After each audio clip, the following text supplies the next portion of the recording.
Assalamualaikum warahmatullahi wabarakatuh. Halo semuanya, perkenalkan nama saya Zarifah Aini dari jurusan Ekonomi Islam Universitas Pajajaran. Jika membahas tentang sejarah peradaban Islam, akan banyak sekali topik yang dapat kita bicarakan. Pada kali ini, saya akan menjelaskan tentang sistem perdagangan atau trade. Perdagangan memiliki tradisi panjang dalam Islam karena Nabi Muhammad SAW dan banyak dari sahabat-sahabatnya adalah pedagang. Hidup sebagai pedagang berarti sering berpergian dan mandiri dari keluarga serta lingkungan setempat masyarakat. Sehingga Islam memberikan dasar-dasar agar berhasil dalam berdagang. Perdagangan diatur oleh badan yang berkembang dengan baik yang terdapat perundang-undangan atau aturan yang mencakup kontrak, pertukaran, pinjaman, dan perilaku pasar. Jaringan perdagangan pun meluas. Emas dan emas putih berpergian ke utara dan timur, dari Sahara Afrika ke Maroko, Spanyol, dan Prancis. Lalu dengan jumlah yang lebih sedikit, masuk ke Yunani, Turki, Mesir, dan Suriah. Pada abad ke-14 terdapat mata uang cowrie shells atau kerang kauri yang berasal dari Maldives. Mata uang ini pun sampai ke Afrika Barat. Pottery atau tembikar dan kertas uang datang ke barat dari Cina, tetapi uang kertas tidak begitu populer di Kairo. Perdagangan darat yang melewati jalur sutra adalah detak jantung ekonomi muslim pada saat itu.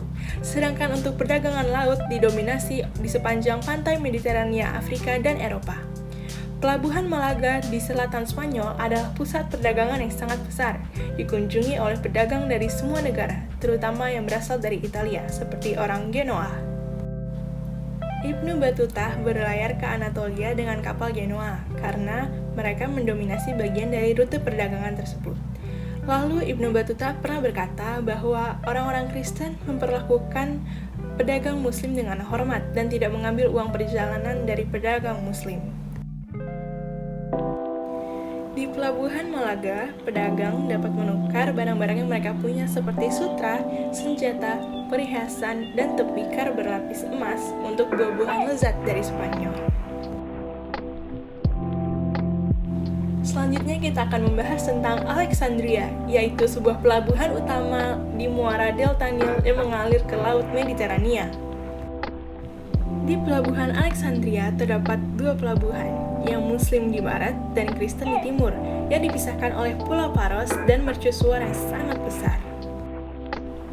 Untuk membantu perdagangan, Muslim saat itu memiliki inovasi baru, yaitu mengembangkan sebuah tempat istirahat seperti hostel di sepanjang jalan, yang dikenal sebagai caravanserai.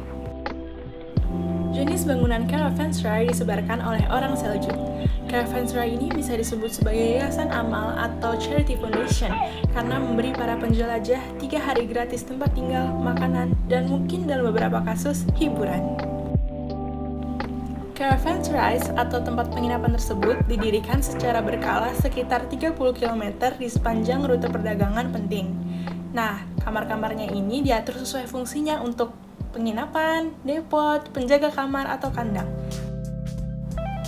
Saat para pedagang muslim membawa barang dagangan mereka ke seluruh dunia, orang-orang tidak hanya melihat akan barang dagangannya saja, tetapi juga tertarik akan agama yang dipeluk oleh para pedagang tersebut. Pada abad ke-8, pedagang muslim dan Yahudi sangatlah terkenal. Melalui kejujuran dan keramahan para pedagang muslim, akhirnya Islam dapat menyebar ke Cina dan Afrika Tengah.